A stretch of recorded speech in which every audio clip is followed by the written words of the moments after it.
अवधूत चिंतन श्री गुरुदेव दत्त श्री स्वामी समर्थ. माझ्या चॅनलमध्ये सगळ्यांचं मनापासून खूप खूप स्वागत, आभार. चला तर मग आज आपला विषय आहे गुरुपौर्णिमा निमित्त गुरुचरित्र पारायण कसे करावे, नियम व अटी. हे सगळं ह्या व्हिडिओमध्ये आपण सविस्तर जाणून घेणार आहोत. व्हिडिओ स्किप करू नका, पूर्ण पहा. गुरुपौर्णिमा 21 तारखेला म्हणजे 21 जुलैला गुरुपौर्णिमा आहे. गुरुपौर्णिमा निमित्त आपल्याला गुरुचरित्र पारायण करायचं आहे. गुरुचरित्र पारायण करण्यासाठी आपल्याला 14 जुलै किंवा 15 जुलैला सुरू करू शकता. 14 जुलैला सुरू केला तर 20 तारखेला आपलं गुरुचरित्र संपते आणि जर 15 तारखेला सुरू केला तर 21 तारखेला आपलं ग्रंथ वाचन संपते. 7 दिवसाचं वाचन हे असतं. पण 14 तारखेला केल्यावर आपल्याला 20 तारखेला संपल्यावर मग 21 तारखेला आपल्याला सगळी काही सकाळपासून संध्याकाळपर्यंत स्वामींची सेवा, अभिषेक, स्वामीचरित्र, मंत्र, जप, आरती, नैवेद्य, सेवा हे सगळं आपल्याला करायला वेळ भेटेल. जर आपण 15 तारखेला केला तर आपल्याला गुरुचरित्राचं वाचनसुद्धा 21 तारखेला शेवटचं वाचन करावं लागेल. त्याच्यानंतर मग महाराजाच्या मूर्तीवर अभिषेक करावं, मग नंतर आरती करावी, नैवेद्य दाखवावं, सेवा करावी, मंत्र जप करावे, मंदिरात जावं. ह्या सगळ्या खूप घाई आपल्याला होत असतात. तर तुम्ही 14 तारखेला केला तर अतिउत्तम. जसं तुम्हाला शक्य असेल, जर कसं तुम्हाला करता येईल तसं तुम्ही करू शकता. आता पारायण सुरू करण्याआधी काही नियम व अटी आहेत.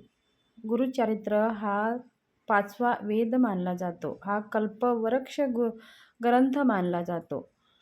ह्या ग्रंथाची पवित्रता तेवढीच असते आणि आपल्याला ठेवावं पण लागतं. गुरुचरित्र आता आपल्याला 14 तारखेला जर बसायचं असेल तर 13 तारखेच्या संध्याकाळी आपल्याला 4 चपात्या आणि 1 असे 5 चपात्या करायच्या आहेत. नैवेद्य गूळ टाकून नैवेद्य आपल्याला बनवायचं आहे. 4 चपाती हे 4 कुत्र्यांना खाऊ घालायचं आहे आणि 1 चपाती हे गायीला खाऊ घालायचं आहे. बघा, तुम्ही दत्त महाराजांचा फोटो असेल किंवा ग्रंथ असेल त्याच्या पानावरती आपल्याला दत्त महाराजाच्या आजूबाजूला हे 4 श्वान आपल्याला दिसतात. म्हणजे हे 4 श्वान हे दत्त महाराजाचे वाहन आहेत. म्हणून आपण ह्या 4 कुत्र्यांना 1-1 चपाती आपल्याला खाऊ घालायची आहे आणि 1 चपाती आपल्याला गायीला खाऊ घालायची आहे. बघा, दत्त महाराजांच्या फोटोसमोर तुम्ही कोणतेही फोटो मूर्ती मंदिरात तुम्ही जा, 4 श्वान आणि 1 गायी तुम्हाला दिसतेच. म्हणून आपण दत्त महाराजाला आव्हान करण्यासाठी आपण महाराजांची सेवा करतो. हे महाराजांना आमंत्रण देण्यासाठी हे 4 कुत्र्यांना 4 चपाती आणि गायीला 1 चपाती खाऊ घालून आपल्याला यायचं आहे. हे 13 तारखेला संध्याकाळी करायचं आहे. जर तुम्ही 14 तारखेला करत असाल तर. जर 15 तारखेला करायचं असेल तर 14 तारखेच्या संध्याकाळी आपल्याला करायचं आहे. जर गुरुचरित्र पारायणमध्ये तुमची पिरियडचे जर वेळ असेल तर तुम्ही गुरुचरित्र वाचायला बसू नका. जर तुमचे पिरियड येऊन गेलेले असेल तरच तुम्ही गुरुचरित्र वाचायला सुरुवात करा.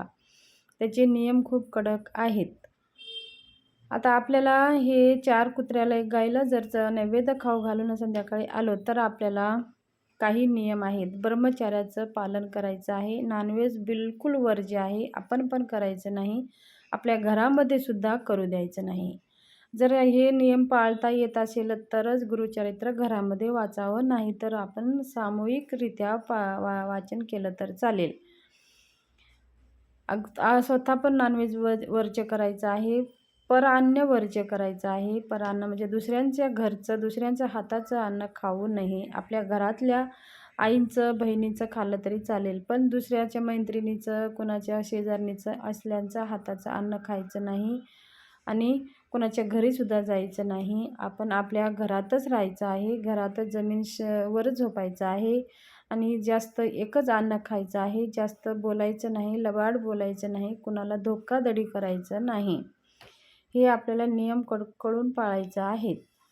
हे गुरुचरित्र पारायण करण्याच्या आधीही हे सगळे नियम आपल्याला पाळायचे आहेत आणि 7 दिवसामध्ये हे सगळे नियम आपल्याला पाळायचे आहेत आणि आधीच आपल्याला हे सगळे नियम माहिती असायला हवा.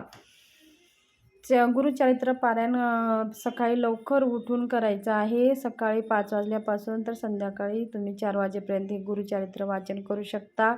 फक्त दुपारची 12 ते 12:30 ह्या वेळामध्ये आपल्याला वाचन करायचं नाही. कारण काय, ह्या वेळामध्ये दत्त महाराज भिक्षेला जात असतात. म्हणून 12 ते 12:30 ही वेळ दत्त महाराजांची कोणतीही सेवा आपण करत नसतो. आपल्याला माहिती आहे गुरुचरित्र पारायण पहिल्या दिवशी 1 ते 9 अध्याय आहेत. दुसऱ्या दिवशी 10 ते 11 अध्याय, 10 ते 21 अध्याय आहेत. असे हे क्रमांक आपल्याला वाचायचा आहे. गुरुचरित्रामध्ये पहिल्या दिवशी किती अध्याय वाचावं, दुसऱ्या दिवशी किती अध्याय वाचायचं आहे, हे सगळं सविस्तर त्याच्यामध्ये दिलेलं आहे. गुरुचरित्र वाचन करताना मध्ये कुणाला बोलू नये आणि वाचन पूर्ण होईपर्यंत, पहिल्या 1 दिवसाचं वाचन पूर्ण होईपर्यंत आपण मध्येच उठू नये, मध्येच बोलू नये. हे वाचन अखंडित असावं. गुरुचरित्र वाचन करताना मध्ये काही अडचण आली असेल तर आपल्या घरच्या लोकांकडून वाचून घ्यावं. हा ग्रंथ खंड पडू देऊ नये. हे आपल्याला त्याचे दोष खूप लागतात. म्हणून आपल्याला पूर्ण 7 दिवसाचं पारायण होत असेल तरच हा पारायण करावा.